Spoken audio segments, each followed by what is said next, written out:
Bem-vindo ao projeto Técnica Feynman. Estamos estudando a disciplina de Medicina Legal. Você vai aprender, nem que seja a última coisa que você faça. No dia de hoje, então, estudaremos a traumatologia forense, que nada mais é do que a lesionologia. É o trauma, né? E, primeiramente, precisamos diferenciar, então, a lesão de um trauma. A lesão é uma alteração estrutural, enquanto que um trauma é um desvio da normalidade, com ou sem expressão morfológica. Com relação aos instrumentos, os instrumentos podem ser puros ou simples, ou mistos ou compostos. Um instrumento puro ou simples é aquele que realiza uma ação só. No caso, uma ação perfurante, uma ação cortante ou uma ação contundente. Uma ação perfurante, ela produz uma ferida ou uma lesão punctória ou puntiforme. Um instrumento de ação cortante produz uma lesão incisa ou cortante. E um instrumento de ação contundente produz uma lesão contusa. Com relação agora aos instrumentos mistos ou compostos, são aqueles que têm dois tipos de ações. No caso, um instrumento pérfuro-cortante irá produzir uma lesão pérfuro-incisa. Um instrumento corto-contundente irá produzir uma lesão corto-contusa. E um instrumento pérfuro-contundente irá produzir uma lesão pérfuro-contusa, que é basicamente o PAF, não é mesmo? Ainda, vamos agora estudar especificamente cada um dos instrumentos. Com relação ao instrumento perfurante, perceba, ele produz uma lesão punctória ou puntiforme, que pode ser o caso do encravamento.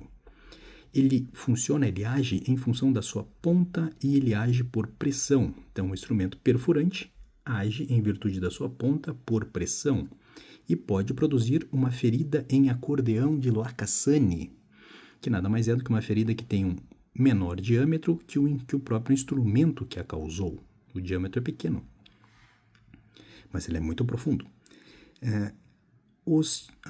As características da lesão, então, por um instrumento perfurante serão bordos regulares, simétricas, biconvexas e alongadas. Dentre os instrumentos perfurantes, cabe salientar a lei de Philius e a lei de Langer. Vamos agora compreender cada uma delas. A primeira lei de Philius é a lei da semelhança. Semelhança entre o quê?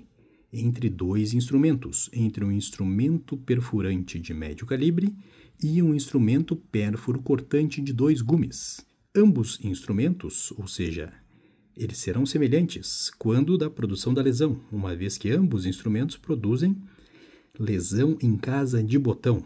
E é por isso que a primeira lei de Philius é conhecida como lei da semelhança. Semelhança entre os instrumentos pérfuro cortante e perfurante de médio calibre. A segunda lei de Philius, conhecida como a lei do paralelismo. Então, estamos novamente diante de um instrumento perfurante que, na região das linhas de força, elas terão a mesma direção e sentido. Basicamente, será produzida uma lesão paralela na mesma direção e sentido da linha de força. E, por fim, a lei de Langer é aplicada a instrumentos perfurantes de médio calibre, conhecida como a lei do polimorfismo. Por quê? Porque, basicamente, um instrumento perfurante ele vai ocasionar uma lesão numa zona onde as linhas de força elas estão em confluência, ou seja, um local da confluência dessas linhas de força, como, por exemplo, um ombro, um joelho, alguma coisa nesse sentido. Neste caso, a lesão não será produzida no mesmo sentido e direção. Não estamos diante da segunda lei de Philius, que seria a lei do paralelismo. Em virtude dessa região da confluência das linhas de força, nós estamos diante da lei de Langer, que é a lei do polimorfismo. E é polimorfismo por quê? Porque a lesão pode apresentar diversas formas, como um triângulo, um quadrado e etc., em virtude de estar sendo ocasionada nessa região da confluência das linhas de força. Dando seguimento, agora estudaremos os instrumentos contundentes. Os instrumentos contundentes produzem uma lesão contusa. O instrumento contundente ele age por pressão, deslizamento sobre uma superfície. Perceba, a principal característica de uma lesão contusa é a presença de ponte de tecido íntegro. É uma lesão fechada, onde nós temos o fundo e a forma irregular, anfractuosa e macerada. São exemplos de lesões contundentes. Rubefação, eritema, edema, escoriação, hematoma, equimose. Precisamos compreender e diferenciar cada uma delas. O que é a rubefação, senão uma mancha vermelha momentânea, ocasionada pela histamina ou vasodilatadores? Ela tem uma duração de minutos e é muito fugaz. Então, basicamente, isso é a rubefação, é um tapão. Levou um tapão, liberou momentaneamente histamina e vasodilatadores, ficou uma vermelhidão momentânea. Dali a alguns minutos, a região volta à sua coloração normal. E um eritema. O eritema também é um tapão. A diferença do eritema é que o eritema é tão somente uma área avermelhada transitória.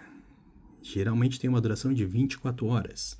O eritema também está relacionado lá aos casos de primeiro grau de geladura, primeiro grau de queimaduras. É geralmente um eritema. Com relação ao edema, um edema é uma área inchada pelo extravasamento do plasma pelo capilar e tem uma duração também de 24 horas, assim como o eritema. Perceba a diferença, a rubefação é em alguns minutos, é um vermelhidão muito transitório, muito momentâneo, enquanto que o eritema é uma área avermelhada, também transitória, mas pode ser mais prolongada, tem uma duração de 24 horas. Agora o edema é o primeiro caso onde nós temos um extravasamento de algo. E a primeira coisa que extravasa do vaso é o plasma. Ele extravasa, então, pelo capilar e pode durar, então, cerca de 24 horas. Que é o caso do galo aqui. Temos um galo na cabeça. Formou um edema. Continuando, com relação agora à escoriação. A escoriação é uma erosão epidérmica, uma abrasão, é um ralado que não deixa cicatriz. Perceba, a escoriação não deixa cicatriz. Por quê? Porque ela atinge, então, somente a camada da epiderme. Ela é uma lesão tangencial. Estaremos diante, então, de uma mancha hipocrômica. Ocorrerá, então, a solução de continuidade e poderá estar presente, então, uma crosta serosa ou hemática. Isso é a escoriação. O hematoma nada mais é do que uma ruptura de um vaso calibroso e esse hematoma deixa a cicatriz. Se estivermos, então, diante de um plano ósseo, o hematoma, ele será como se fosse um edema que tem tão somente o plasma. O hematoma ele tem sangue mesmo. É uma bossa sanguínea. Então é um galo gigantesco com uma bossa sanguínea. E se estivermos diante desse hematoma retroauricular, estaremos diante do epônimo do sinal de Battle, que nada mais é do que um hematoma retroauricular, atrás da sua orelhinha. No plano ósseo, é claro. Dando seguimento, estudaremos agora a equimose. A equimose nada mais é do que o sangue extravasado para o tecido. Ou seja, em virtude do rompimento do vaso, nós teríamos então a presença de hemácias aprisionadas no tecido. E nós temos alguns tipos de equimoses. Por exemplo, a sugilação, que são pequenos grãos, que é o caso do chupão. O chupão é um tipo de equimose por sugilação. Nós temos as petequias, que são geralmente melhor visualizadas nos órgãos internos, nos afogados, nas manchas de Tardier, que nada mais são do que pontos, mas são equimoses, perceba. Nós temos as víbices.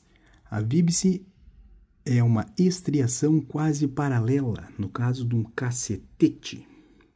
E temos o epônimo conhecido como sinal de Simonin. O sinal de Simonin nada mais é do que a forma do pneu, no caso do atropelamento. A vítima foi atropelada, ficou no corpo dela lá as estriações do próprio pneu, o formato do pneu. Então a víbice, ela se caracteriza por identificar o instrumento que produziu aquela lesão contusa. No caso, pode ser então uma estriação paralela ou, no caso do sinal de Simonin, uma estriação que identifica o instrumento que causou. E por fim, nós temos o equimoma. O equimoma, ou a sufusão, é uma equimose grande muscular. E estes são os principais tipos de lesões contusas. Precisamos compreendê-los e diferenciá-los. Mas, como estávamos falando, a equimose, dentre todos esses tipos de lesões, é a mais relevante. Por quê? Porque nós temos o espectro equimótico de Legrand do Sol.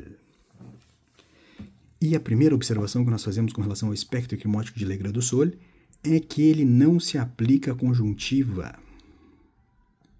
Por quê? Porque na região dos olhos, da conjuntiva, ela fica sempre vermelha, porque é uma região altamente vascularizada.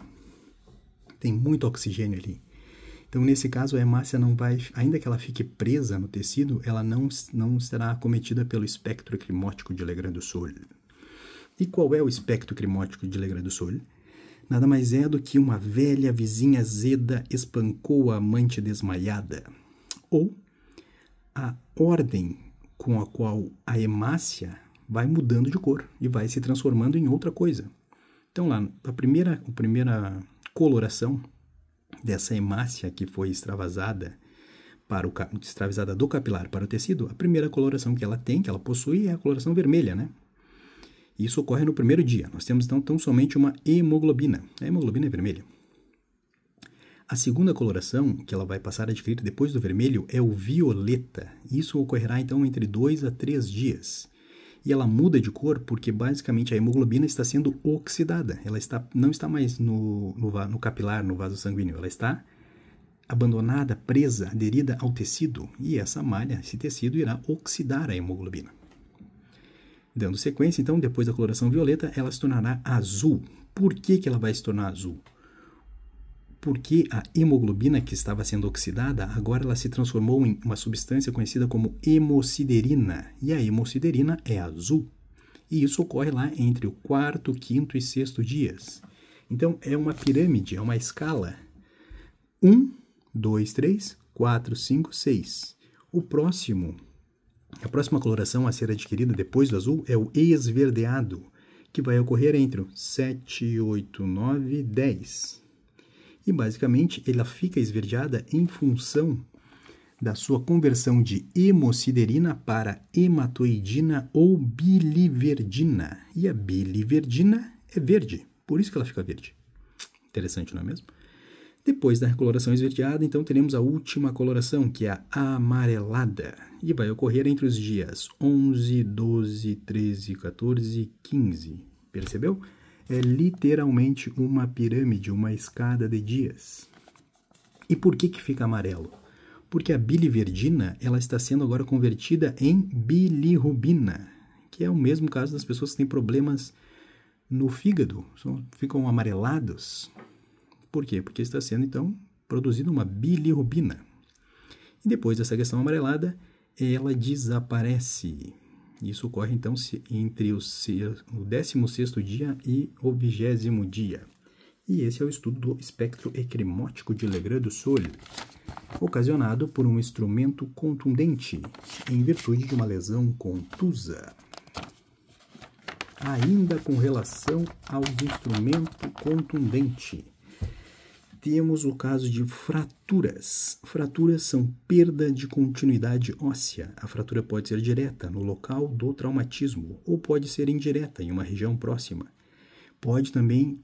Nós poderemos ter uma fratura cominutiva, que é a produção de fragmento ósseo.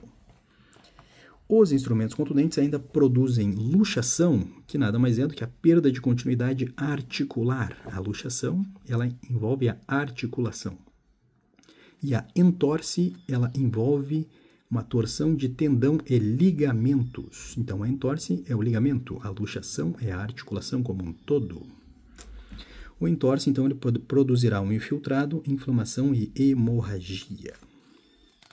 Com relação à ruptura visceral pode ser produzido em função de um instrumento contundente, uma lesão contusa, que é basicamente o exemplo clássico da ruptura de baço ou de fígado. Temos então a teoria da pressão hidráulica, que basicamente um órgão oco vaza por furos, enquanto que a teoria da modificação de forma diz que um órgão arredondado diminui o seu eixo por pressão.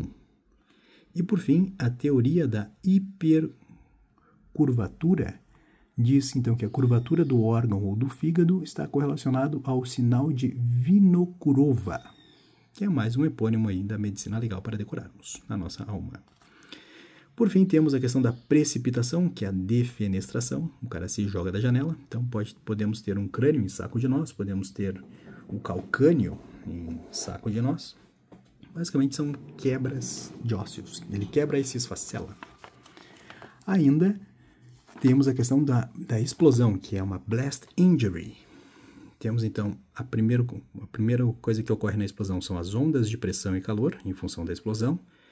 Depois, a segunda etapa serão objetos, são os artefatos que são arremessados. A terceira etapa é o impulsionamento do indivíduo para trás. E a quarta etapa é a queimadura das vias aéreas. Tudo isso pode ocorrer, então, no caso de instrumentos contundentes. E agora o principal instrumento contundente causador de lesão, o martelo.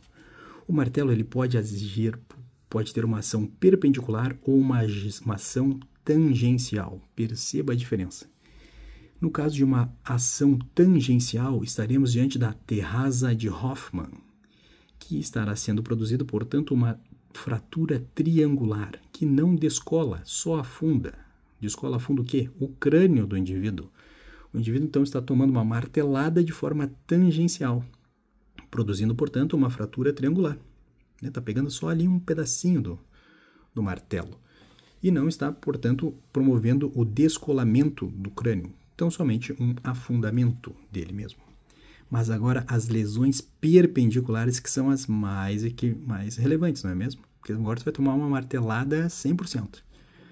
No caso de uma fratura perfurante ou um vazador, que é o caso do saca-bocados de Strassmann, é aquela lesão em que o martelo pega em cheio, portanto, produzindo uma lesão em moeda. Fica literalmente a marca ali, redondinho do martelo afundado no crânio do indivíduo. Estamos, portanto, diante do epônimo saca-bocados de Strassmann, que é uma lesão perpendicular pelo instrumento contundente do tipo martelo. E, por fim, temos ainda a lesão contusa do tipo ação perpendicular por aprofundamento parcial, que estamos diante do Mappa-Mundi de Carrara. São, portanto, os três principais epônimos causados por afundamento ósseo pelo instrumento contundente martelo, em caso de lesão perpendicular, saca-bocados de Strassmann, que é a lesão em moeda, ou Mappa-Mundi de Carrara, e ação tangencial, no caso da terraza de Hoffmann. Finalmente, transcenderemos para um novo instrumento, um instrumento cortante. O instrumento cortante ele produz uma lesão incisa, que pode ocorrer, então, no caso de uma evisceração. Você literalmente tira as tripas para fora. O instrumento cortante ele age por pressão e deslizamento. As suas lesões serão representadas por bordos regulares, formas lineares, sem trauma no entorno. O fundo será liso, sem pontes íntegras de tecido. São produzidas lesões fusiformes, maior comprimento sobre a profundidade. Estará presente a cauda de escoriação. A cauda de escoriação indica a saída do instrumento. Feridas incisas não cirúrgicas não apresentam cauda de escoriação. Feridas incisas cirúrgicas, as cirúrgicas não apresentam cauda de escoriação. Esse é o único detalhe.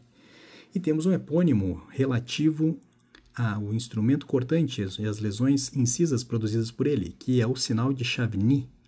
O sinal de Chavigny, ele identifica a cronologia, a ordem em que as lesões foram causadas.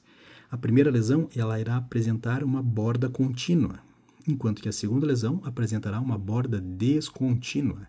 Esse é o principal epônimo com relação ao instrumento cortante, que produz uma lesão incisa, o sinal de Chavigny.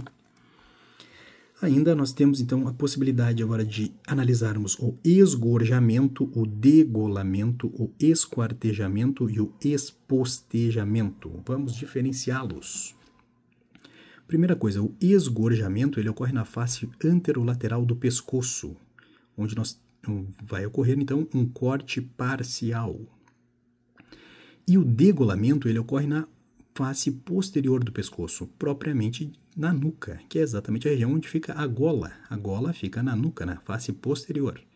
Enquanto que a face anterior e face lateral do pescoço estaremos diante, então, de uma esgorja. A diferença entre o esquartejamento e o espostejamento é basicamente a localização que ele é realizado.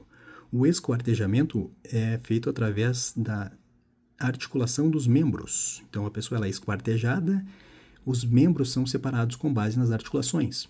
Agora, quando se tratar de um espostejamento, estaremos então diante da produção de pequenas partes, que é o caso de um trem. Quando o trem passa por cima de você, ele não se importa com as suas articulações, ele simplesmente te destrói, te pica, te explode em pedaços. Se você então está sendo acometido por um acidente de trem, estará sendo produzido então pequenas partes de você. Portanto, você estará diante de um espostejamento. Entraremos agora no estudo de instrumentos cortocontundentes, que produzem lesões cortocontusas.